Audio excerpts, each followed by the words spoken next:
Do you love movies? So do I. What's up, y'all? It's KB, and I love movies, inviting you to listen to The Conversation, a film podcast where passion meets perspective and opinion. From the old school to the new, I invite a guest on to discuss the movies that thrill us, challenge us, break our hearts, or even blow our minds. There's always new episodes dropping wherever you get your podcasts. So join the conversation. We don't just watch movies. We love talking about them too. The Conversation with KB Loves Movies, a part of Someone's Favorite Productions podcast network.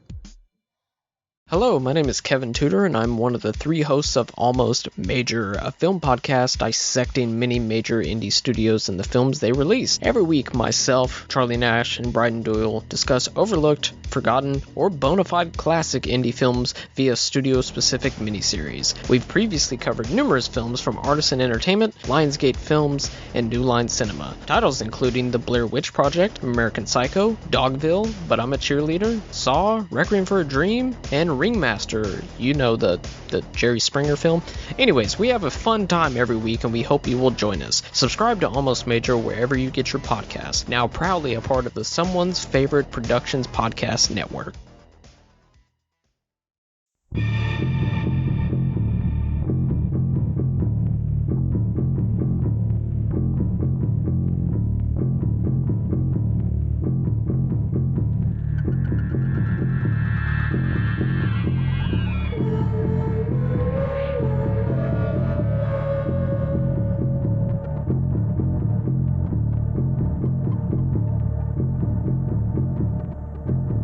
Welcome to the Kulturecast. I'm Chris Stachiw. And I'm Sean Liang. Sean, how are you doing today? I'm doing well. How are you? I'm good. Little bit of trepidation going into talking about this movie. I know. I can feel it already in my... Yeah. We're going to be talking about the Poughkeepsie Tapes today, which I guarantee you've never heard of. Yeah. For a number of reasons. But before we get to the film in question, Sean, have you been watching anything? I rewatched Room 237 because I watched The Nightmare on your list and I loved it. Room 237 is awesome. It is so good. It's so good. That's what I call a horror documentary. Yeah, no, it's great. And there's a reason that The Nightmare made our list. Yeah. That was one of the movies that gave me some new things to be afraid of. I loved it. Like falling asleep at night. Exactly. Yeah, no, I totally, I can totally kind of see where you're coming from. It is a rough movie. It gets in your skin, man, and it's so believable, you know. Well, it's a weird kind of hybrid movie because it is, again, like Room 237. You can't really pin down what kind of movie. Exactly. So that's how I feel about a little bit like the Poughkeepsie Tapes, actually. Yeah, no, it's. Oh, God. Yeah.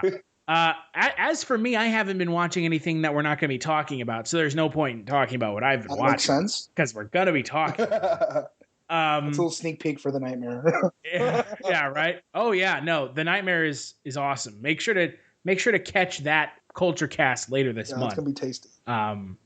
But let's move on to the Poughkeepsie Tapes, which is the movie we're going to be talking about today. It came out in 2009, was filmed in 2007. It hasn't never really come out. Yeah, it sort of came out and then went right back out. And then yeah, it's directed by John Erick Dowdle. It's written by Drew Dowdle and John Erick Dowdle.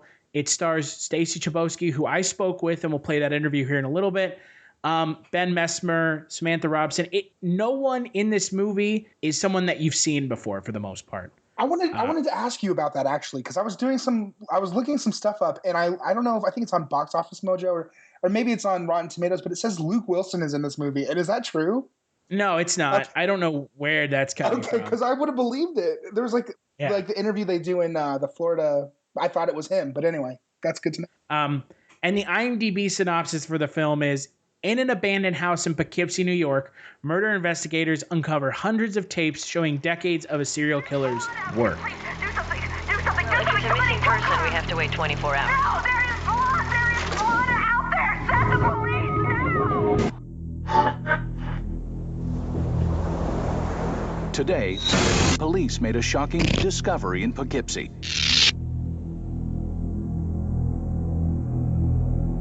A third body was found here today. A Poughkeepsie couple vanished over the weekend, seemingly without a trace.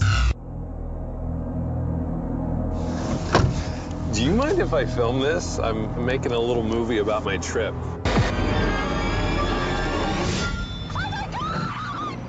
The film is not a documentary. It's not a horror movie. It's a hybrid of the two. Yeah. Sean, had you seen Sean, there's no way you'd seen this film. There's no, I hadn't even heard of this film. When you said it, right. I didn't even know what you were saying. What are your thoughts on the film? This movie, I have so many thoughts on this film, Chris. I'm sorry, Sean. Again, me having been the person who put together the list for this month's Horrortober, I take full responsibility for if movies are good or bad. Or if they scar you permanently. So this movie, the whole time I watched it, it freaked me out because it reminded me of waking up in the middle of the night as a kid and hearing my mom watching Forensic Files in the other room, because this movie feels like a really jacked up version of Forensic Files. And like, then you also get to see like the actual, I don't know. It reminded me of that kind of show. Have you ever seen that show? I have. Yeah. I feel like that's what they're trying to invoke. Yeah. Oh, definitely. They do a really good job at it, you know? Yeah. It was filmed in, what was it, 2007 it was filmed? It was advertised that it was going to be released in 2007. Okay. See, because that's the thing about this movie is when I finished watching it, the reason I liked it is because I liked it. Is because I had to look stuff up after it. That's how I had to make sure I had to see what was real and what wasn't real. And it's almost what I didn't find is a little bit creepier than the movie itself. Just because it really, I was explaining this movie to my friends and I even said, I misspoke. I said, yeah, it was filmed in like the late 80s or 90s. And it totally couldn't have been, right? No. I mean, it was filmed in the early 2000s, but they purposefully make it look like it was filmed in the early 90s. It's quite the stuff that they do to make it look authentic. It's really they really do well. Yeah, I don't know if I like this movie. I find this movie interesting. Yeah, that's so what it is, man. It's a rough movie. Early on in the film, they find a tape they find the serial killer's kind of sex dungeon with all of his tapes, and one of the tapes is him murdering a child. Yeah, like a child, and then they talk about how he murdered and raped a like small child. Yeah, and a movie that is going to talk about that, it's pretty rough stuff. Yeah, to be talking about in a film. The way that they kind of frame and structure the film is they cut in between, like you said, these forensic file kind of talking heads pieces, and then they intercut that with the actual tapes from the guy's dungeon that they find. Yeah, the actual tapes that he was filming. It is just the footage that they film that's supposed to be the serial killer's footage is so well done. I agree. And I was funny because we were talking, my dad was watching some of it while I was watching it, and he's like, he didn't like that you can't see a lot of things because it's like handheld like home video camera, and there's a lot of like static and like the pictures moving. It's so weird and like hard to see, but like that adds so much to it. I think, I don't know. No, I mean that's the point of the movie, like you said, is it's supposed to be from someone else's perspective. Right. And in a lot of, I spoke with Adam Green, who directed Digging Up the Marrow, which is kind of like this movie in that it's a horror movie, documentary kind of hybrid, which honestly, these kind of movies are the most exciting thing for me that are coming out of the horror genre. I agree. I think it adds a different level of fear that traditional horror films just don't have.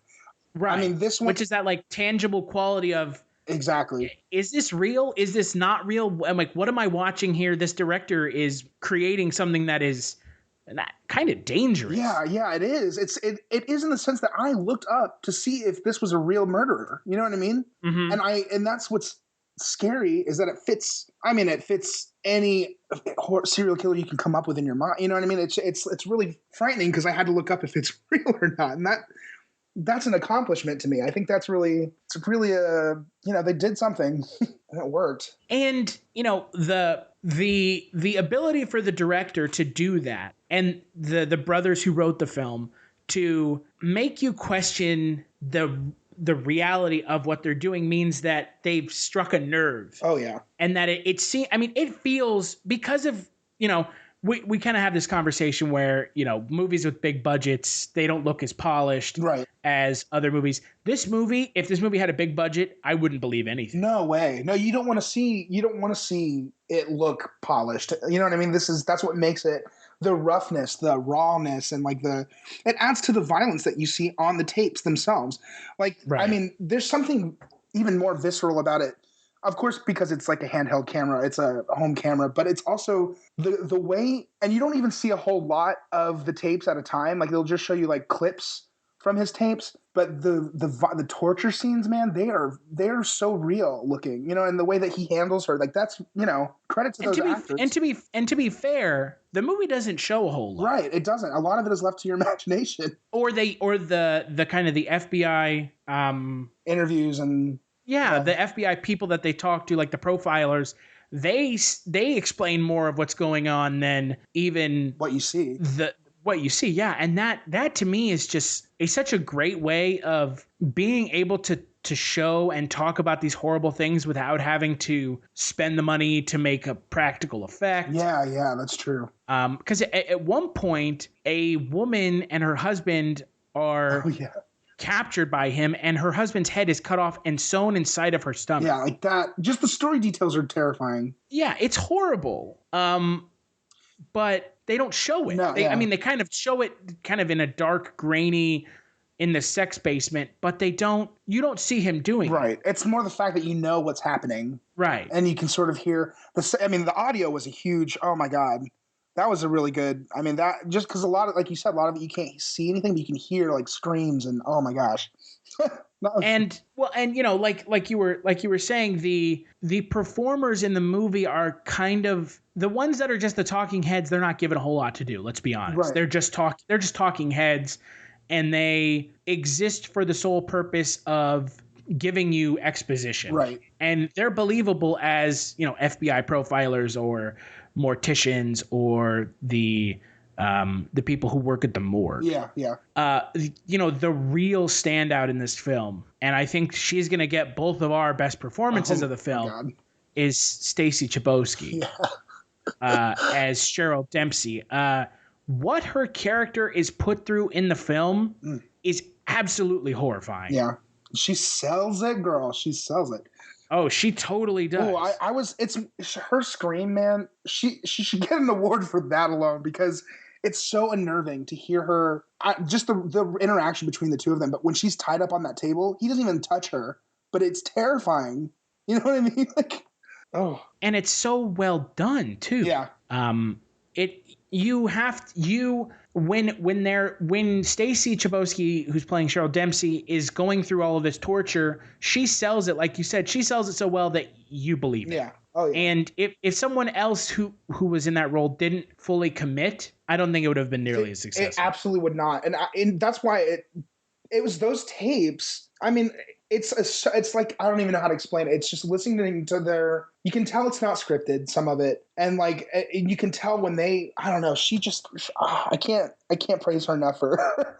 Or I don't know if that's even the right word in this situation. I just cannot, because it seems. No, I mean her performance.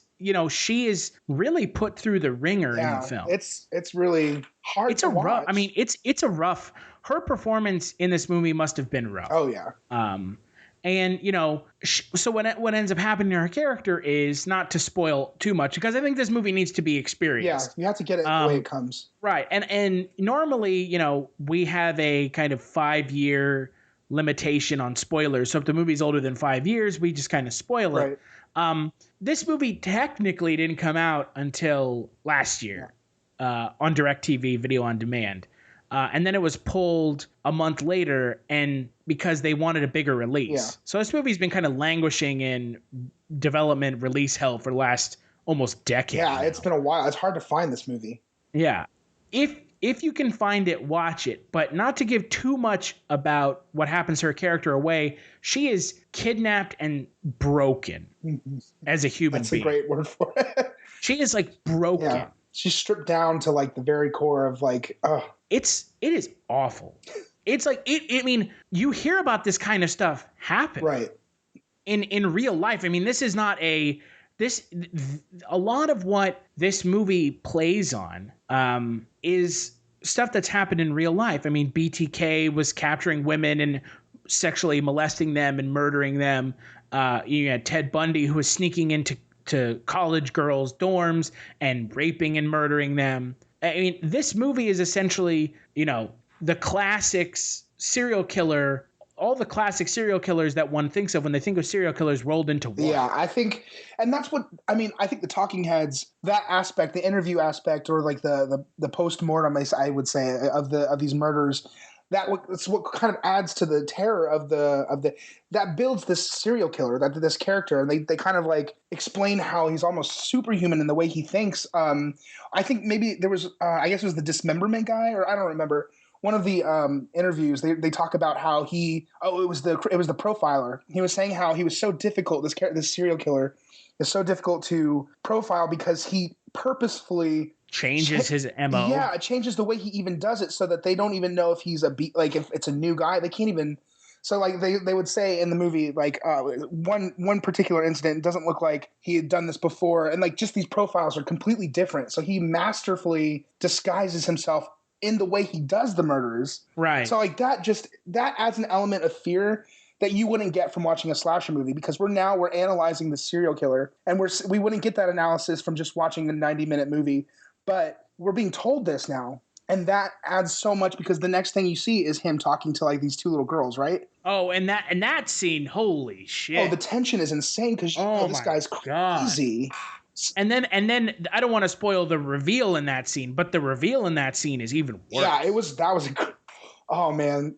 It's one of those reveals. It's like, I remember I was helping my friend chop wood and like bring it into the house once, and I remember putting a huge pile of logs down next to the fireplace and looking at the log and seeing a giant spider. And it was there the whole time, and it's that's the kind of fear you get from what happens in this movie. Yeah, the movie is just so it is so just, it's mean-spirited. Yeah. I think the fear from this movie comes secondhand. I think it's not really, because I think when I was watching it, I'm like, this isn't really scary. It's just fucked up, No, just really hard. It's just really rough to see. And that's why I picked it for this month, is because it's not your typical horror movie. Right. It is more of a mockumentary than a horror movie. Yeah, because it's like a case study of this serial killer, and that sort of breaks the fourth wall. But it also, I don't know, it's such a, like you said, it's a strange hybrid. It on top of everything else, the guy who portrays the serial killer, which he's not even billed in the film. Yeah. Which I think helps the kind of realism of the film, in quotations. Oh man. He does a great job. I think, yeah, with what he's getting. Oh yeah, just his voice on the tapes is just so creepy, because it's so like, this guy, like you know a guy like this, Yeah, well, he's just supposed to be like an every guy. Exactly. Yeah. Well, since we've been kind of talking about the roles in the movie, let's play the interview with Stacy Chbosky, and when we get back, we'll finish up talking about the film. Hey everyone, Chris Stachiw here. Sorry to interrupt your regularly scheduled programming, but after I spoke with Stacy Chbosky, she was gracious enough to set up an interview with her husband, John Erick Dowdle, and her brother-in-law, Drew Dowdle, along with herself. So I'm going to actually play the interview I did with the three of them. Big thanks to Stacy again for setting up that interview, and I hope you guys enjoy it. John and Drew, you guys are brothers, and you guys co-wrote the film together. What was the inspiration behind the idea for the Poughkeepsie Tapes? It's funny. We were at lunch one day with Stacy's brother, Stephen Chbosky, who's a writer and director as well. And we were all talking about, like, wouldn't it be nice to do, like lower budget films that looked more expensive than they cost, and we were trying to think of creative ways of doing it. And then later, like, Drew and I got home and we said, like, what if we did a faux documentary on a serial killer's home movie? And that idea sort of sparked, and I'd never been to Poughkeepsie, but I was like, we could call it the Poughkeepsie Tapes. And Drew was like, oh my gosh, let's drop everything. Like, we were actually comedy filmmakers, and then we had this idea, and we're like, could we do a horror film? Could we do something scary? And it sort of changed the trajectory of our lives. Like, it was like one of those, like, let's do it, let's try, let's see if we can do this. Yeah, and John's being a little modest here too. I mean, it's really, his idea, and it came out, title and all. We were batting around all these ideas for smaller budget horrors, like John said. What can look bigger and have more production value than we have to spend on the movie? And the idea came out, and it was just kind of that lightning bolt moment where we just dropped everything and said, most of the movie, a lot of the movie will be, talking head interviews and, people talking about the case, which is obviously very inexpensive to shoot. But then the real horror film element comes in the reveal of the tapes, and we just love that structure. We thought, this could really work for a small budget and feel much bigger and kind of blend the, fiction and reality lines, which we love that idea too.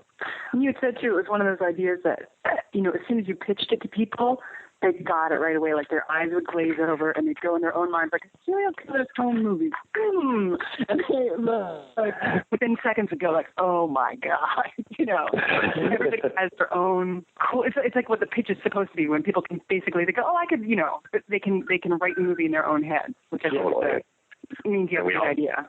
We always loved the original Halloween and how innovative that was to put the camera in the eyeballs of Michael Myers. Sorry, of Michael Myers, and we thought this is kind of an extension of that idea where you're really in the perspective of the killer, and that was an exciting idea there. Was the style of the film always the same when you guys sat down to start writing it, or did it go through several different iterations of kind of how you wanted the vehicle to be for the film's delivery?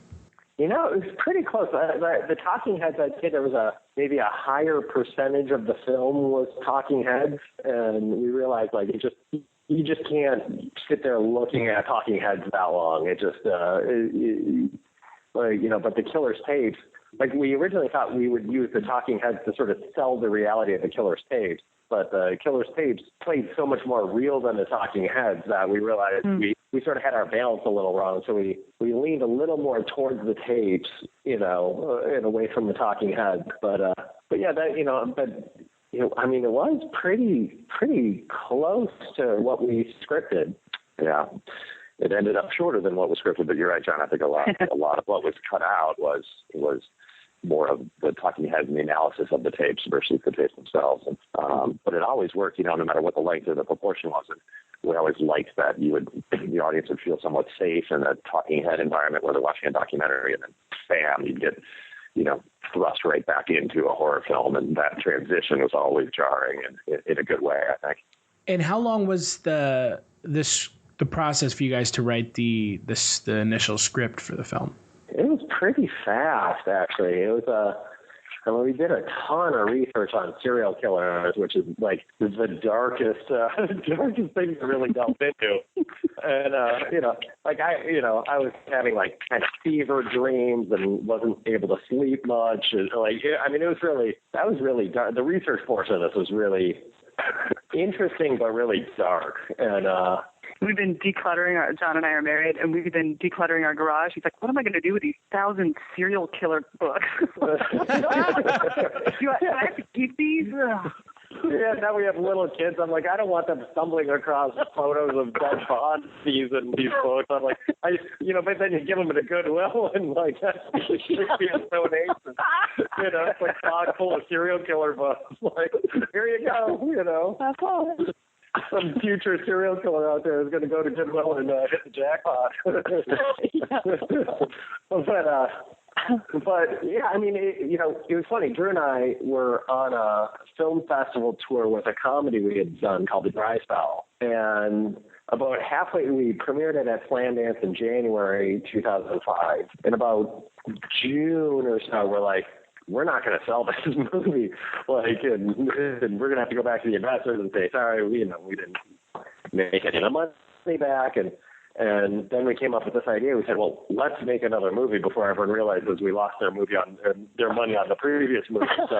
So we quickly wrote this, and we premiered our previous movie in January, and then we had this.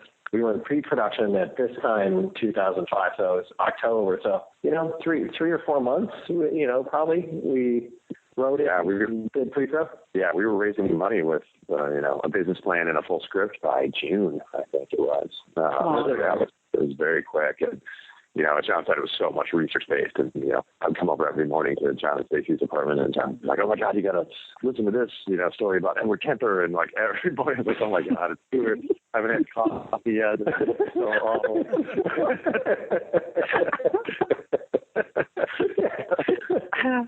Yeah, it's true. I was a barrel of laughs. So you guys are talking about kind of the plethora of serial killer books that are still kind of crowding up your house that you're having to get rid of. Were there any specific serial killers that it's based off of? I know that it's an amalgamation of a lot of different ones, kind of picking and choosing. What were some of y'all's, I guess, inspirations? As Drew mentioned, Edward Kemper, he was a big one. He was a scary, scary fella. He would pick up hitchhikers and kill them, and I think he's in San Jose, if I remember correctly. And he had killed his grandparents. His mom had gone on a honeymoon with her second or third husband, and while she was on her honeymoon, he was staying with his grandparents. He had killed both of his grandparents. Was he like a teenager when he did that? Yeah, he was like a teenager when he did that. And then when he got out, he was on probation for a while, and he had actually showed up to his final probation hearing with a bunch of heads in his trunk, in the trunk of his car, and the probation people all said, he is no more likely to commit a violent crime than I am. And, the guy showed up with heads in his trunk. And he said, he was a highly functional, really scary, and he was like 6'4" and like 230 pounds, like he was a big, scary guy, and he seemed to by the end, like, he had a whole bunch of heads that he kept in his bedroom, and eventually killed his mom and her friends, and there's this whole weird thing with him where he was highly functional, but he was kind of a cross between like a very functional serial killer and someone who's just, crazy as hell, but able to keep it together in public. And, we like that sort of hybrid, like somebody who's, just horribly sadistic and, horrible and crazy, and yet able to keep it together. Yeah, a lot of details, like a lot of the, killing, specifics were taken from a bunch of different serial killers, depending on what fit the story. The girl in the in the coffin, the slave was, I can't remember his name, but he was in Northern California and kept this girl for 8 years under the bed. And all this research led to these kind of details that were like almost too messed up to not be real. And, so yeah, a lot of the specifics were taken from all sorts of different cases. And a lot of people thought it was based on Kendall Francois because he was a serial killer based in Poughkeepsie. I don't think we even heard about him until afterward, though. You're right. Yeah, exactly. We went to Poughkeepsie to shoot, and someone had mentioned it. We're like, we never heard of this guy. And so that was just a total coincidence. But he killed prostitutes and kept them in, the attic of his parents' house, and finally was caught. But buried under laundry. They just apparently had so much laundry on the floor, they just buried like the dead hookers under the laundry. Wow. And I remember we had gotten an email from someone like, the serial killer in Poughkeepsie used to live right next to me. We used to all call him Stinky, because he smelled so bad, which we didn't realize was rotting hookers. Oh. And I thought that was like the craziest email I ever got until I was like, oh wait, this is a real guy, Yeah, but that was just total coincidence. When the script was finished, how hard was it to get it sold, or what happened after the script was finished? Well, we financed it, basically, not ourselves with our money, but we went around the country. We're from Minnesota. We went, had this presentation, and we knew it was a very, dark topic. So trying to sell this subject matter to, people who are like, doctors and investment bankers is a little tough, but we kind of sold it on the idea that this is a movie that we could sell out of a film festival. This one, our previous movie was a really small budget comedy and a very tough sell when it comes to distribution. But this one we believed we could sell, and we really pitched it on the idea that we could make investors' money back, and this could be, a Blair Witch kind of phenomenon potentially. And so we went to Minneapolis and went to Chicago and Atlanta. And you call that the road show, right? Yeah, we did the road show where it's basically any city we knew people with money, we went and gave them this presentation. And the guys are really good at, like, you kind of make it sound like it's just like a 2-page color leaflet or something, but they make these super slick. Back when they were, raising the money to finance things themselves, they were such good presentations, like these big, thick, but like, will you describe that for a second? Like the graphs and impressive finance. We took a very business approach to it, I guess. And Drew came from. Drew came from investment banking.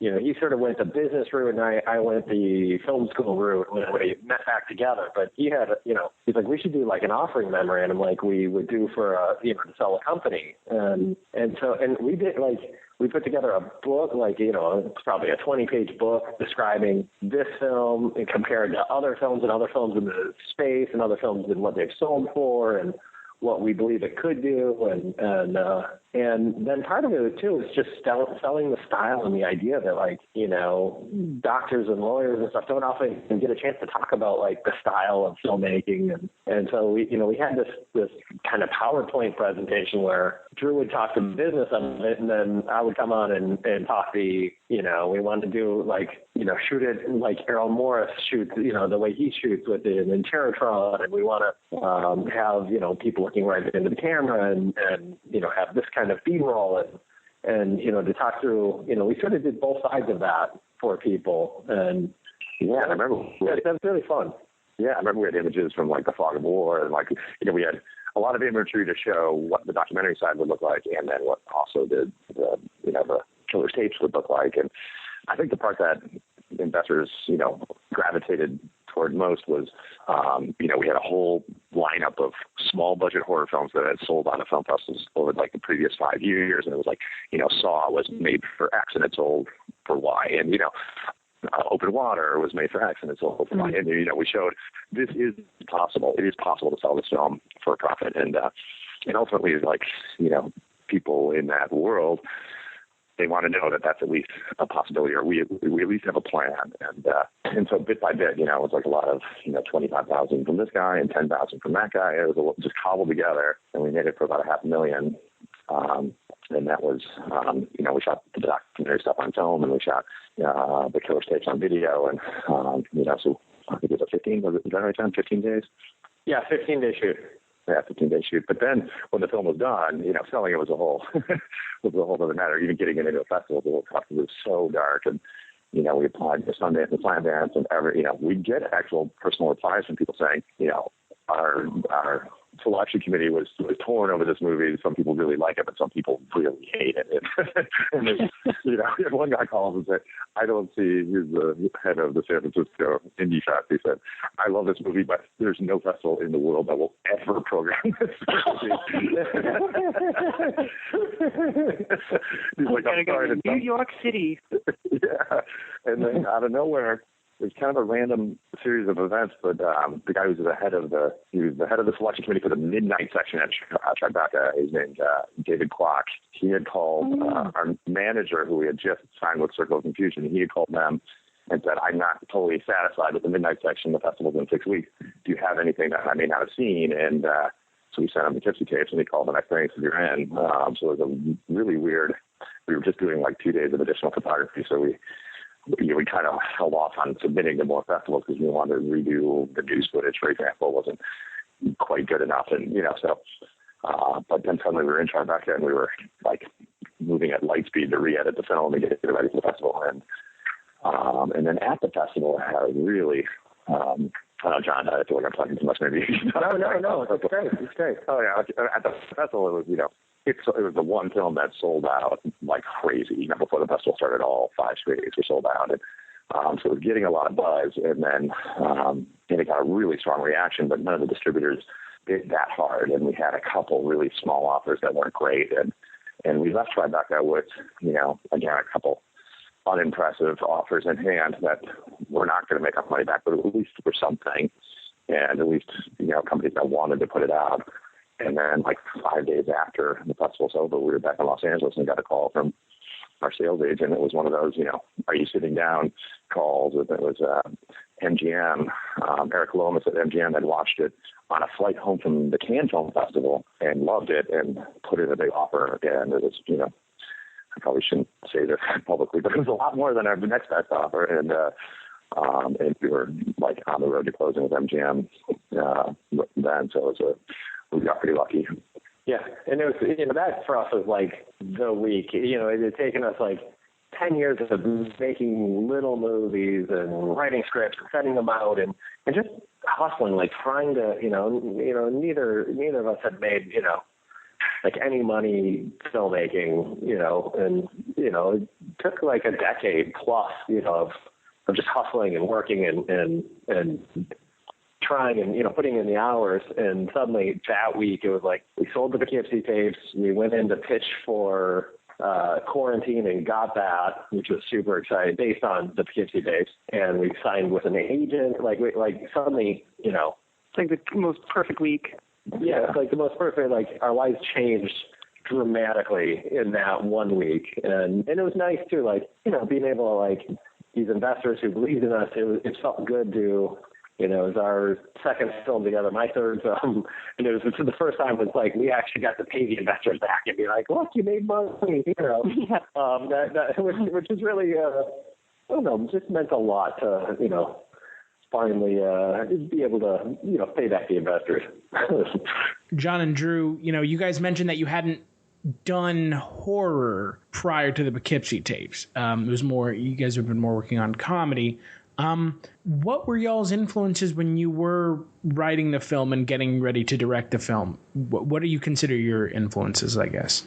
I guess for this, like, I'd say Halloween is one because they did, a fair amount of like subjective filmmaking and we really like that, like, the closer you are to the camera, the more in danger you are. And we found that a really fun thing to play with. And then Errol Morris, from the documentary side, we really, tried very hard to take a page out of the Errol Morris documentary book. Especially the Thin Blue Line, right? Yeah, especially the Thin Blue Line. That was a huge influence. And trying to think of what else. Like those are like the two big ones. What's that? Remember Henry, Portrait of a Serial Killer? That was one that we kind of leaned on a little bit. That was. Yeah.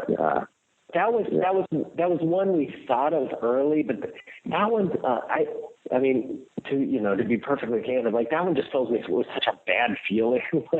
I completely 100% agree. It is one of the 2 movies for the site that I have written. Don't ever watch this movie. Yeah, really. Yeah. It's just so. I mean, I watched it and I thought it was okay, but for a lot of people, it would be really upsetting. Yeah. Yeah. I'd say that one was inspiring in the sense of like, okay, the small movie was able to break out, and it was dark and edgy and but it, didn't really have like a redeeming, kind of thing where with the Poughkeepsie Tapes, I know this sounds super bizarre and super dark, but I sort of like that, there was a horrific love story sort of at the center of it.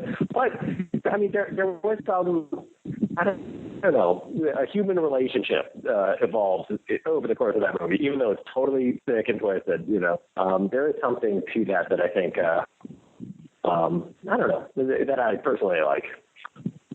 I will agree that y'all's film is 10 million times more redeeming than Henry Portrait of a Serial Killer. What was you said it was 2 movies. What was the other one? I don't remember what the other one is. I know that there was another one, but Henry Portrait of a Serial Killer. Oh, the other one was the Fantastic Four movie that just came out. Oops. Sorry. It's really that bad. I've heard tales. Our editor edited that movie, so we still haven't seen it yet either. But yeah, we've heard tales. Well, when a movie director decides to torpedo his own film the day before it comes out, that doesn't exactly instill faith in anyone. Yeah. No, that's a bad sign. Yeah. So, I've been talking to you guys, John and Drew, and I have some questions for Stacy. And, Stacy, you're married to John, and you and I have spoken previously, but how did you get involved with the role of Cheryl Dempsey, which is, the biggest character in the film outside of the killer, but you're given the most to do? How did you get involved with that role? So at first, I just got involved as a reader. I mean, I wanted to, there were two parts that I had my eye on, that I was hoping either for Cheryl or for the part that ended up being Sam Robeson in the back of the car. In that great scene, it's such a long scene where the shadow crosses her face. Anyway, I read them, I sort of rehearsed them, but I was no good at that scene. I don't know why, it just didn't click at all. And then, so I had kind of hoped that maybe I could play Cheryl or be considered for it, but I was way too old for it and had really a history in doing comedy myself. Like I'd been with a sketch comedy group for 10 years. So it just seemed like it was probably not going to happen. Like John had said, probably not. But I read for them when they were auditioning people for the serial killer. And the scene they picked was the one down in the basement where she says that she wants her mom and he's, torturing her and sticks her head in the water. And so I would read with the guys who were auditioning for it, and every time I just got so into it. I got really swept up in it because it's a very emotional scene. So I was trying to keep it low-key because it's not supposed to be about the reader. It's supposed to be about the, auditioner. But I would get into it. And I don't know. So I think I slowly wore the guys down with that. Maybe. Is that right? Is that kind of... she totally stole the role. Like, we weren't even considering her for it, to be perfectly candid, and because it just didn't seem right. And well, the character's 19. I was 33 at the time. I mean, that's a problem. Yeah, as a director too. It feels funny to say I want my wife to play the role. You never hear of that being a great idea. And it's the role of the sex slave, too. Yeah, which is twisted. It's weird. You can infer what you want even that. Yeah, right. We did audition a whole bunch of Cheryl Dempsey's, and it was we read with Stacy for Ed, the killer, first, and then we auditioned all these Cheryls, and with each pass we went God, none of these girls stack up to what Stacy was doing in the other auditions. It just became kind of a no-brainer. Yeah. And it's actually, Drew, actually turned to me we haven't seen anyone who can get anywhere near Stacy on this. We should really, we got to consider her. So it was Drew who actually, and I was what, you're right. Stacy, literally over and over would make us cry. With I want my mom. Just the way she would deliver it, it would bring tears to our eyes. And then you see all these other, more actressy people, or their managers would read and be oh wait, you want a hog tire and sulfur and water? I don't know, we're not auditioning for this. Yeah. And, I feel like half the people showed up almost rolling their eyes, oh my God, I hate my life. I'm giving Hollywood one more week. Totally right. Taking off their shirts. Let's get this over with. Yeah, it was, and Stacy, we just had this, obviously a level of trust, and we got married 3 weeks before we started shooting the movie. We had obviously been dating quite a while before that, but it was I think it was day 1 or 2, and we filmed that actual scene, and literally I had tears rolling down my there was something. Stacy brought such a realistic emotion to it that I felt really grounded the whole movie and made it really feel real. And I feel comedy actors can do anything. Half the people in that movie are comedy actors, and they're so good. They don't mind having a, snot on their faces and really like looking bad in a way that most actors are afraid to look. And Stacy just rocked it. Thank God. Even now, like casting Owen and Lake in No Escape, it's just, like comedy people can kind of do. Yeah, they can be really fearless and not afraid to be gross. Well, and they're the ones you often least expect, right? Because you've only seen them in comedies, so you're expecting kind of this. Subverting one's expectations is normally the best way to get a real reaction from people, right? It's true. It's true. It makes it feel real somehow, in a way that often it doesn't when you see a movie. Stacy, obviously you were working with John, who is your husband. What was that kind of like on set? Was that easy for you, having worked with other people in the past, or was that kind of, what was that like? In the process, like the preparation, it was great because I could ask him a question whenever or anytime a thought occurred to me. I don't even know if I could say this. Remember, I sent you that email once. Anyway, just it's some gross, like, necrophile idea I had. Anyway, I think the email was like, do you think he might have put any severed body parts inside of her? I think that was, just horrible. But it was nice because anytime a thought came up, we could talk about it. And that's, like, such a luxury because then my thoughts on the character and his thoughts on the character were always in sync and could unfold really organically. It's not like, ready, set, create a character. It could kind of unfold. But then actually on set, shooting it, I felt like I definitely felt safe with him, of course, which is great. But I also had to kind of ask him to keep his distance a little bit, just because like the scene would end and I would be crying or tortured, and then he would be comforting, try to come over and like squeeze my shoulders or say like, was that okay? But I was going to have to do another take, so I didn't want to be comforted, if that makes any sense. Yeah, so there's kind of being like, the you can't be my husband right now. Yeah, it's hard to just let your wife sit there and crying. Like to see her crying between takes. It's like you feel like you have to go over and be like, okay, honey, everything cool, but that's like the worst thing you can do as a director sometimes. So that was hard. Like it's hard seeing someone I care so much about in that kind of situation. Right. But it's nice that then going home afterward would be nice because it's very physically taxing. There's a lot of being tied up and dragged around, and it was just and just crying. So there's a lot of crying. Crying's tiring, and so that's a nice feeling to go home afterward and go like, we both had a hard day today, and we both know why, and that's cool. Mm-hmm. And you mentioned all the crying and kind of the darkness that is in this film, because it is a very dark and messed up movie. How did Stacy and I guess y'all prepare for that? How did you prepare for your role in dealing with that kind of dark complexness, and how did you guys also just deal with kind of the subject matter that you were filming?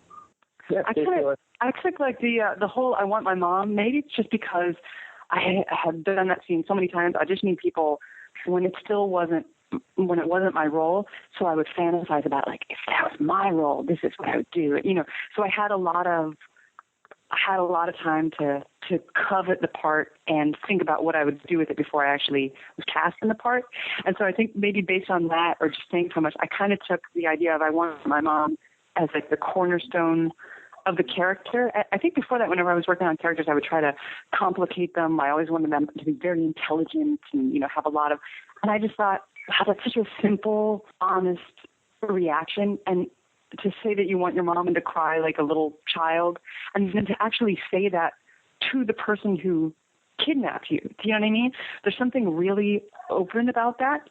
And I sort of took that as the cornerstone of, like, maybe she's not the brightest. Maybe she's not destined to be, the editor-in-chief at the New York Times. Maybe she's just a nice, not even always nice, normal person who gets in this horrible situation and is very open and almost childlike about just being miserable, And that sort of informed where I thought a character. So I think, and it also, I try to, in my own mind, like Don said, it is sort of a twisted love story.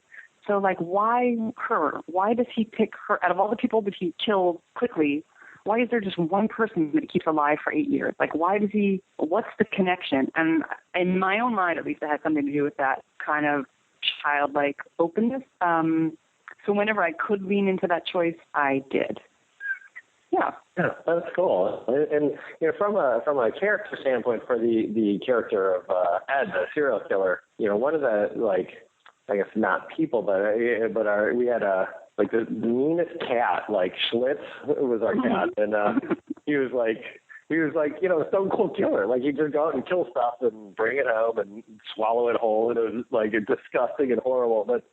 But I don't know, that I found that really informed the killer. Like, the killer kills not because he's driven to do so. It's not it's not something he judges internally, just like our cat didn't judge it when he would kill. Like, and we tried to bring that. And I gotta say, when we saw Ben Messmer audition, like, I mean, we've seen some really ridiculous auditions for the killer. Yeah.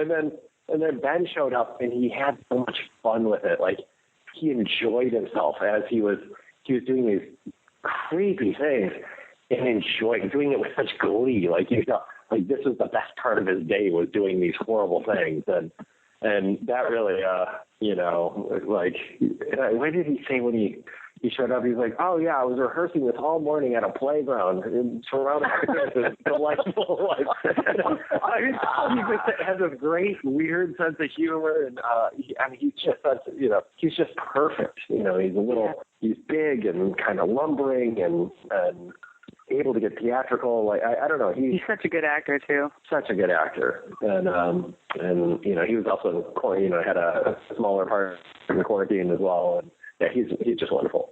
But it really helps having, both Ben and Stacy, the two leads, had such a good sense of humor that you write a lot of these days were just really dark scenes and everything too. But having two actors that are able to lighten the mood between takes and after we wrap the scene was really helpful. Yeah, rather than like staying up, because I know some actors kind of like to stay in the place as long, like keep it going all day. Yeah, neither of you two were too method at all, and that a method act throughout this movie would have been tricky. Yeah. Yeah, that's so true. I've been keeping myself in a box from one day to the next. I've been sleeping under the bed in a box, just to stay in the mode, Some of the scenes in the film, a lot of the killer scenes, are filmed in what could be described as a sex dungeon, a dungeon of sorts. What was it like being on that set and filming in that set and being, for Stacy at least, I mean, at some parts of the film you're tied up, others you're in this kind of sex slave exaggerated mask. What was that kind of filming all those scenes like? Those are some great locations, huh? That basement was so icky. Like, it was so the moment, it smelled gross. It was like an open sewage line somewhere in there, so like just smelled awful in there. It was really kind of added to that. Yeah, it was perfect. Yeah, I had said this the last time Chris and I talked. Sean Dufresne, our DP, as soon as we went down, he's like, "Oh, Jesus Christ!" A stick of incense, like, and then I had to be like a diva and say, like, "Can you not burn incense?" Because for me, it was great. It was very, like, it did not take much acting at all to imagine this as being an awful place to be kept for 8 years. Because it smelled awful, it was creepy. And I thought you guys, production, was Althea, did she do all the production design? Yeah. The production design, I thought, what a cool choice. The fact that there's a washer dryer, that's so rude. It's not even like a dedicated sex dungeon. It's still like a working laundry room, wrapping station, It's just that it's a working basement and a sex dungeon. There's something so gross about that. And then that crazy house, that crazy weird 70s house somewhere in the valley. Where was that? Oh, yeah. They were about to tear it down, so they let us, take a backhoe and dig giant holes in their backyard. Oh, yeah, that's where all the bodies were buried. That's where the Girl Scouts showed up, was that weird 70s house. And I thought that was a fun choice to, I feel like serial killers, it's always like a chrome coffee table and a black leather couch. It's just nice to see this gross, shag rug, stained, old dump. But that basement was like, it was like a whole city block, and we just dressed like one corner of it. But I think there was a guy who lived down there. Like he was the guy that would let us in, but I think he lived there too. Yeah, he did too. And our our art department had to clean it was like a foot of dust and dirt on the floor. I mean, it was like like walking through snow. But before we even got in there, they had like masks on and everything. So it was just so toxic down there. And they were able to clean it up where it looked like, at least a functioning basement. But it was downtown LA, and it was really a creepy space. And I didn't realize they had to clean to get it to that place. Oh yeah, really. And but I think our whole, John, I remember having a moment on that set after our first shooting day there. We had a few days there, but a lot of our crew was kind of didn't know us yet and weren't really sure what kind of movie we were making, and it seemed a little dubious to them, I'm sure. And then after the first day in that dungeon, our AD, I remember he chased us down in the parking lot before we left. It's like, I am just so happy to be a part of it. There's something really special happening. Everybody after that first day in the basement was on board suddenly. Oh, okay, we this may be sick and twisted, but there's something really cool happening here, and then kind of really doubled down at that moment. I felt like, yeah. I felt that too. It's sort of going, oh, you're going to treat it like a drama. You're going to take this. You're going to take this seriously. Okay. Not that, I don't know, that we're really going to, to the best of our abilities, pour our hearts into it. Yeah, I think that's exactly right. And do you guys feel like that committing from everyone involved helped it be a better product? Absolutely. Yeah, it was we had a really small crew. There wasn't many people, but everyone was giving it so much. And and everyone working on that had a real personal, fingerprint on that movie. You see, there's not one of the people on set who didn't have a dramatic impact on that film. And I think that feels really good. I think to everyone, when everyone Drew and I aren't it has to be our idea. We're not those guys. We love, we love working as a team, and we work with, the same people over and over and over, and it feels really good. And so, I think, a lot of us had worked together before, knew each other pretty well, and I don't know, it was a really, really special shoot. Yeah, I think when you're hiring a crew for a tiny budget, really small day rate, small indie, I think, our DP, Sean Liang, had shot our last movie, so he knew what he was getting into. He was a close friend, and, he was kind of all in to begin with, but a lot of the other department heads were new to us, and, I think there's always a bit of skepticism when you come into a tiny budget indie like that. Is this going to be they're doing it for the credit, not really for the money, so they're hoping the credit will be good, and they're skeptical. And I think once they decide, this could be good, you get just a lot more from people, and everyone really it helped us a lot too in our confidence to know that everybody now believes we're making something good, and so maybe this is good. Sometimes you're not so sure yourself. And it was a good lesson for us. Day one was really good on that movie, and everyone doubled down, really got invested. And, once we, moved to studio movies, it's sort of the same thing. Every studio exec, every producer is there for day one. And if it looks good, they all say, they got this, and leave it alone. Whereas if it doesn't, then they, sort of crawl up behind you and, get it. Yeah, it was the same on involved.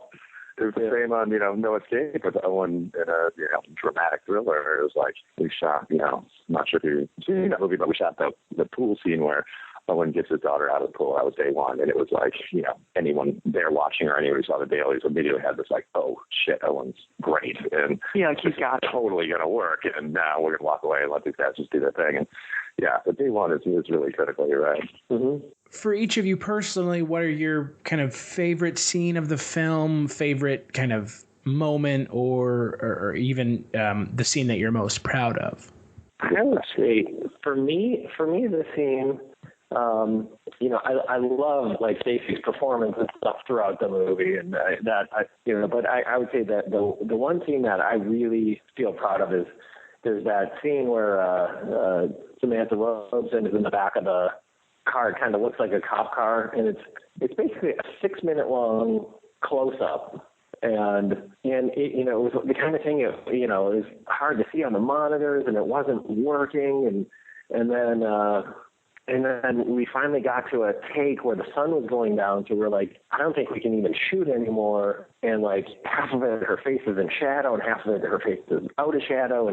And it really makes you like, wait, does she know what's going on? And, you know, there's this big, long, really dramatic scene without any cuts. You know, it's just a close-up. And yeah, 6-minute long close-up. And I really, I feel very proud of that. That just, the fact that worked, and so much of what worked about it had nothing to do with me. But I don't know, I always like those like moments of magic when just everything sort of goes wrong in the exact right way. Yeah. Yeah, I would have said the same. But a close second for me is when the SWAT guys take down the house. There's just something about SWAT guy number 2 that really just stood out. It's like, were you SWAT guy number 2? I was number 2 and number 3. I'm just joking. That was my cameo. I was SWAT guy. That's why I was assuming you were saying that because you were involved in it. So that's just a pretty safe assumption, I would say. Yeah, Drew SWAT guy number 2 and 6, and you know. Yeah. Because we used to whip bands. We could only afford 4 SWAT outfits. We had to use some switch bands to get clever and make it look like 12 guys. Yeah. So the camera goes to one side, you see 4 guys come in, it flips to the other side, you see 4 guys coming in from a different direction.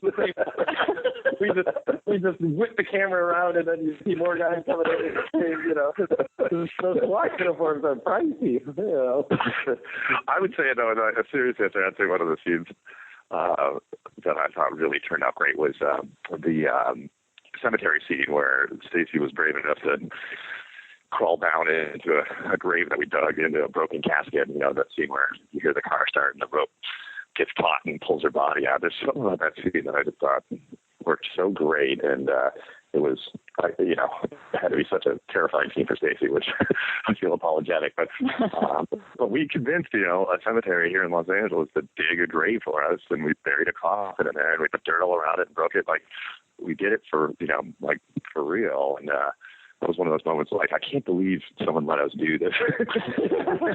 And then Stacy crawled into it, like, you know, there was like just a little slat in the thing that was open, and like she couldn't open it, like she had to crawl through like this hole into it, which is in a cemetery, which is about the bravest, creepiest thing I've ever seen. This is a fun detail. My mother was raised in a funeral home. So this is like it's like bringing it like full circle. I got to say one other scene, like Stacy's, you know, the interview with Cheryl Dempsey at the very end of the movie. Well, yeah. Again, I had much less to do with, you know, where Stacy came up with the idea, like, I think she should whisper the whole thing. I think the whole thing should be done in a whisper. Stacy showed me what she meant, and I was like, oh my God, that's so eerie and awesome. And yeah, Stacy just killed the performance of that. It was so great. And thanks. I love that scene. Yeah, I feel like it was really fun. It was really great. I mean, I think for every actor, you go through your part and you're waiting for like the favorite scene. You know, like if you're trying to approach a star, you got to have 1 or 2 of those scenes. Like, oh, I got to do that scene. And I think that was the scene for Cheryl Dempsey. It's just so good. Just the writing is so good, and just the fact even that she finally gets to go back with her mother, and you get the feeling her mom's not a very good mom, and that just being out is really bad. And there were just really fun choices for that from everyone. Like I liked that we gave me a French braid. French braid. You know, like she doesn't have a hand. Like her mom's got to give her this bizarre old haircut. You know. I don't know. Yeah, and that was Stacey's idea. That, you know, the French braid. That was you and the wardrobe and like all the like a weird old ratty church outfit, you know, with like a lot of rayon and just kind of sad. Yeah, I feel like that's the scene too. When somebody, you know, if someone's like, oh, I saw the Poughkeepsie Tapes and I liked it, the scene they then mention is that scene. Like, oh my God, when Cheryl at the end, that interview at the end, like that is, you know, it seems to be always the scene people mention from the movie if they mention one scene. Well, and when I was watching it the first time, I mean, I've seen it countless times. I remember the people I was watching with, there was a audible gasp in the room when she when Stacy puts her hand up and there's like, oh man, like it's just it is a really frightening scene because of Stacy's performance, there's clearly not anything behind the eyes anymore. It's just kind of it's so been beaten out of yeah. And you know, Stacy and I talked about this last time. I mean, Stacy's performance, your performance, Stacy, really sells the film in a lot of ways. Thank you. Because, you know, she's obviously who the audience sympathizes with, and then, like the audience, she's kind of put through the ringer by the killer. So yeah, and I would say, you know, I would say you had a question earlier about like how how it shifted over the course of making the movie, and I would say when we set out to make the movie, we thought we were making a movie about a serial killer, but as it progressed, you know, I remember Stacy like early on, like while we were writing the script, Stacy had a note of like, make sure it doesn't become like just a whole like too episodic, like just a list of killings. Yeah, if you find someone and kill them, and find someone and kill them, like you're going to have to find a way to do something that isn't super episodic. And I thought that was such a smart note. And Cheryl became sort of a, you know, the answer to that. Like, how do we have a longer story go on in a serial killer's life? And so that sort of became, you know, was born of that. And you know, I lost where I was going with that. but it's true. It really was this kind of light bulb went off at some point during prep, like, oh, this is Cheryl's movie. You know, this is it's really her movie, and everything kind of shifted as a result. And thankfully, you know, Stacy, we had an actress that we knew had the chops that could deliver that performance, and so we felt very confident in that, you know, kind of shifting the story more toward her.